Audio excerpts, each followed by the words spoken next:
کہ جاہل صاحب جواب دیتے ہیں کہ صاحب کافر ہمارے اس کو کہا جاتا ہے جو لڑنے پر آمد ہے.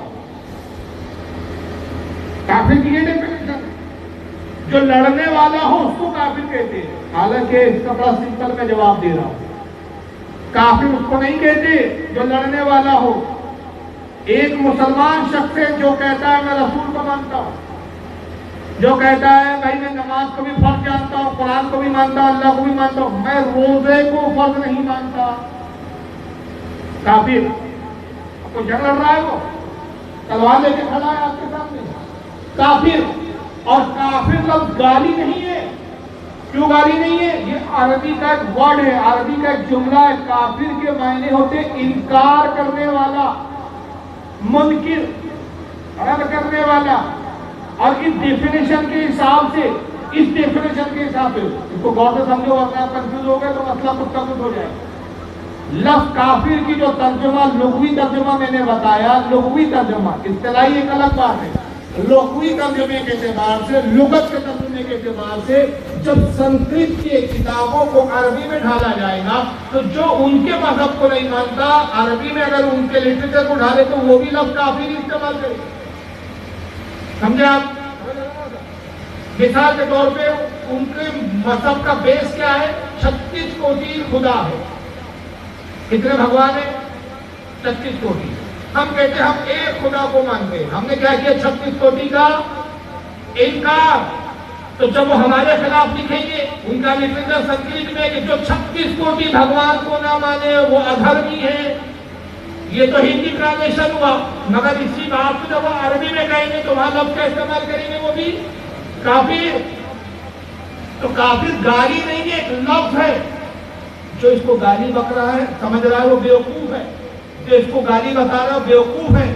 ہم تو اس شخص کو، ہندو کو صرف کافر نہیں کہتے، ہم عیسائی کو بھی کافر کہتے ہیں، ہم یہودیوں کو بھی کافر کہتے ہیں.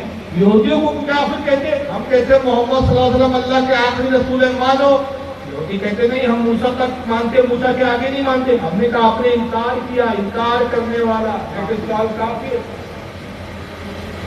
عیسائی تو کہا بھائی عیسیٰ علیہ السلام کے بعد رسول نبی ہے، رسول کو رسول اور پیغمبر نبی مانو. انہوں نے کہا نہیں صاحب ہم عیسیٰ مسیح تک مانیں گے، عیسیٰ کے بعد ہم نہیں مانیں گے. ہم نے کہا انکار کرنے والا. آپ نے ہمارے مذہب کی بات کا انکار کیا، اس لیے آپ کیا ہے؟ کافر.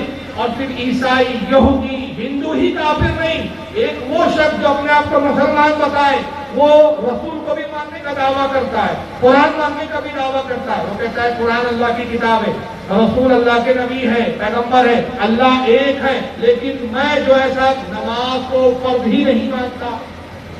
کافر. مگر یہ جاہل کافر کی ڈیفینیشن کیا بتا رہا ہے؟ یہ ایسے جاہل ہندوؤں کو گمراہ کر رہے ہیں اور تعصب اور برائیاں اور یہ نفرت کی آگ بھڑکانے والے یہ ایجنٹ کا کافر اس کو کہتے جو لڑنے آتا ہے. ابھی کون سی کتاب میں کافر کی ڈیفینیشن؟ اور اس کے بعد کہتا ہے، پھر اینکر دوبارہ سوال کرتا ہے کہ بھائی جب لڑنے والے کو کافر کہتے تو آپ کے لوگ پھر سمجھاتے کیوں نہیں ہندو کہ بھائی ہر ہندو کافر نہیں. اینکر کیا بولتا ہے؟ ہر ہندو کافر نہیں ہے. پھر آپ سمجھاتے کیوں نہیں ہے؟ بھائی کافر وہی ہے جو لڑنے آئے. تو کہتا ہے بھائی ہم تو سمجھا رہے اتنے سال سے، بلکہ ہمارے مولانا قاسم نانا تنویر نے تو یہ تک بیان کیا، انہوں نے اپنی کتاب میں لکھا کہ جب میں رام اور کرشن کی سیرت پڑھتا ہوں تو مجھے تو یوں معلوم ہوتا ہے کہ یہ پیغمبر تھے. کہاں سر پھوڑے آپ؟ ارے بھائی صاحب وہ خود پیغمبر نہیں مانتے رام کو، آپ کو بنوانے پہ تلے ہوئے ہو. وہ کرشن کو خود پیغمبر نہیں مانتے، آپ کیوں بنوانے پہ تلے ہو؟ اور آپ کے پاس کون سی وحی آئی کہ رام اور کرشن پیغمبر؟ کون سی وحی آئی؟ دلیل کیا لاتے ہیں؟ سب قرآن میں اللہ نے فرمایا ایسا کوئی زمین اور خطہ نہیں جہاں ہم نے کوئی نہ کوئی ہادی نہ بھیجا. اب میں نے تو یہ کہا کہ بھائی کوئی نہ کوئی ہم نے رسول ہر خطے میں کبھی نہ کبھی بھیجا. یہ تھوڑی کہا کہ ہم نے رام کو اور کرشن کو بھیجا. یہ کہا تھا. یہ پیمانہ کہاں سے لا دیا آپ نے؟ اس پیمانے کی بنیاد پہ تو کوئی بھی کسی کو بھی نبی ڈکلیئر کر دیں. غلام احمد قادیانی کے ماننے والے کہیں گے غلام احمد قادیانی نبی ہے. آپ کہیں گے بھائی کیسے کہہ رہے ہو؟ کہیں گے قرآن میں آیا ہر خطے میں نبی بھیجا، پنجاب میں ان کو بنا کر بھیج دیا.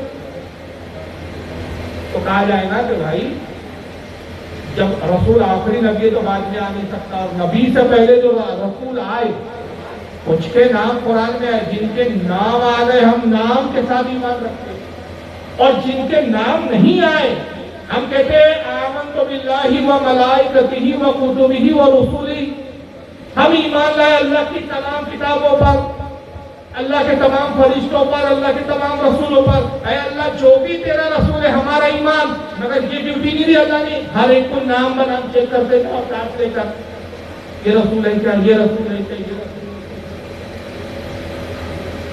حدیث میں نام آیا کہیں بھائی رسول نے کہا رام اور کرشن نبی تھے، چلو حدیث چھوڑو بھائی، قرآن چھوڑو بھائی، کسی ایک امام کی کتاب میں آیا، ایک امام کی کتاب میں، کسی امام نے نہیں لکھا، کسی حدیث میں نہیں، قرآن کی کسی آیت میں نہیں، تو یہ رام اور کرشن نبی یہ آپ سے وہی اتری کیا؟ جبریل آ کے بتا دے۔ اس طرح کی بچکانی باتوں سے یہ ماحول کو خراب کرے، اور اس سے پہلے ہی یہ جمعیت کا ایک مفتی یاد اس نے کہا کہ صاحب اسلام ہندوستان سے پیدا ہوا اور مہادیو جو ہے وہ ہمارے پہلے پروفٹ ہے، ہم انہی کی اولاد ہے، پاروتی ہماری اپنی جان ہے، مہادیو ہمارے پتا کی، گنپتی کو چھوڑ دیا تھا، گنپتی بھیا ہے۔ یہ سب بکواس کرنے کی ضرورت نہیں ہے، اور آج ایسی باتیں کرنے کی کوئی ضرورت نہیں ہے۔ یہ دنیا کی عجیب قوم ہے، دنیا کی ہر قوم اپنے رہنماؤں کی خوبیاں بتاتی ہے۔ انہوں نے آج تک جب بھی خطاب کی تقریریں کی اپنے نبی کی توہین نہیں کی، گستاخی بتائی، یہی بتایا کہ صاحب نبی کو یہ علم نہیں تھا، نبی کو یہ نہیں پتا تھا، نبی تو ایک عام انسان کی طرح تھے، نبی کا یہ عالم تھا وہ عالم تھا، اور اسی کا فائدہ آج غیر ہوتا ہے۔ جب گھر میں بولتے نا گھر کا بیٹی لنکا جائے، گھر میں ہی بیٹی ہو تو پھر لنکا تو نہیں ملتی، تو آج ہم کو ایسے لوگوں سے بھی بچنے کی ضرورت ہے، اور وقت آنے پہ پورے طور پر ہمیں ان سے بیداری کی اختیار کرنے کی ضرورت ہے کہ بھائی یہ ہمارے اپنے نہیں ہیں، اور جہاں تک یہ جو بھی ماحول چل رہا ہے اس سے بہت سمجھداری سے کام لینے کی ضرورت ہے، جذبات میں ایسے کوئی بیانات نہ دیے جائیں۔ میری اپنی رائے اور یہ سوچ ہے کہ جذبات میں ایسے کوئی قدم نہ اٹھایا جائے جس سے نقصان مسلمانوں کو ہوگا۔ قانون کے دائرے میں رہ کر ہم اپنے نبی کی توہین کرنے والوں کو جو سزا دلا سکتے ہیں اس کی ہمیں کوشش کرنا چاہیے، اور اس کی ہمیں جستجو کرنا چاہیے۔ اور دوسرا یہ سب سے اہم چیز کہ جب اسلام کے خلاف فکرے اٹھے، اسلام کو بدنام کیا جائے، اس وقت مسلمان کی ذمہ داری ہو جاتی ہے کہ ہم اچھے طریقے سے اپنے اسلام کو پیش کریں۔ ایک دنیاوی مثال میں دے رہا ہوں کہ آپ مارکیٹ میں ایک دکان لے کے بیٹھے ہیں، سامنے والا دکاندار آپ کے مال میں عیب بتاتا ہے جبکہ آپ کے مال میں عیب نہیں ہے، لیکن وہ چاہتا ہے کہ آپ کی دکان چلے نہیں، آپ کی دکان پہ گراہک زیادہ ہے، آپ کی دکان مشہور زیادہ ہے، آپ کی دکان پہ لوگ آتے ہیں کہ بھئی سستا بھی ملتا ہے اور اچھا بھی ملتا ہے، تو آپ کے سامنے والا دکاندار جو آپ کا دشمن ہے اس نے کیا کیا، آپ کے مال میں عیب بتانا شروع کر دیا۔ تو اس وقت اچھا کاروباری جو ہوتا ہے وہ کیا کرتا ہے، اپنے مال کی خوبیوں کو اور اچھی طریقے سے اجاگر کر کے سامنے لاتا، اپنے مال کا اور ایڈ کرتا ہے اور پرچار کرتا ہے تاکہ اور لوگ جانے اور میرے مال کو خریدنے کے لیے میرے کاروبار مت کرے۔ تو جب ہمارے مال میں ہمارے اسلام میں خامی بتائی جا رہی ہے تو ہماری ذمہ داری یہ بن جاتی ہے، ہمارے علماء کی، ہمارے مبلغین کی، اور بلکہ ہر مسلمان کی، کہ وہ اپنے نبی کی خوبیوں کو لوگوں کو سمجھائے، اپنے نبی کی خوبیوں کو بتائے۔ اور آقا نے اس کے لیے یہ نہیں فرمایا کہ یہ کام صرف عالموں کا ہے، بلکہ سرکار نے فرمایا بلغوا عنی ولو آیا، آیا پہنچا دو، ایک بات بھی اگر تم جانتے ہو تو میری طرف سے پہنچا، ایک آیت بھی جانتے ہو تو میری طرف سے پہنچا دو۔ یہ ہر مسلمان کی ذمہ داری ہے کہ اپنے اطراف کے ماحول کو سدھارے، اپنے اطراف کے ماحول کو سنوارے، اور اپنے ارد گرد ایسے لوگ جو اسلام کا اعتراض کر رہے ہیں، گالی بکنے کی ضرورت نہیں ہے، ناراض ہونے کی ضرورت نہیں ہے، اچھے طریقے سے ان کو سمجھانے کی ضرورت ہے کہ بھائی اسلام کی تعلیم یہ نہیں بلکہ ایسی ہے۔ اور اگر خود سمجھانے پہ جو ہے قاصر ہو، خود سمجھانے پر جو ہے صلاحیت نہیں رکھتے ہیں، تو اپنے پڑھے لکھے لوگ، علم لوگ، علماء سے ان کو ملا کر بھائی ان سے سمجھ کے اسلام۔ اللہ تعالیٰ سے دعا ہے کہ خالق کائنات آج کی اس بزم کو قبول فرمائے۔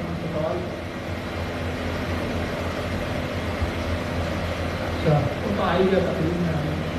اللہ تعالیٰ سے دعا ہے کہ خالق کائنات آج کی اس بزم کو قبول فرمائے اور جو تقریب ہونے والی ہے مالک کائنات اس میں برکت رحمت عطا فرمائے. اس تقریب کو بحسن خوبی پائے تکمیل تک پہنچائے اور دلہا دلہن کو جو ہونے والا جوڑا ہے رشتے میں ازواجی زندگی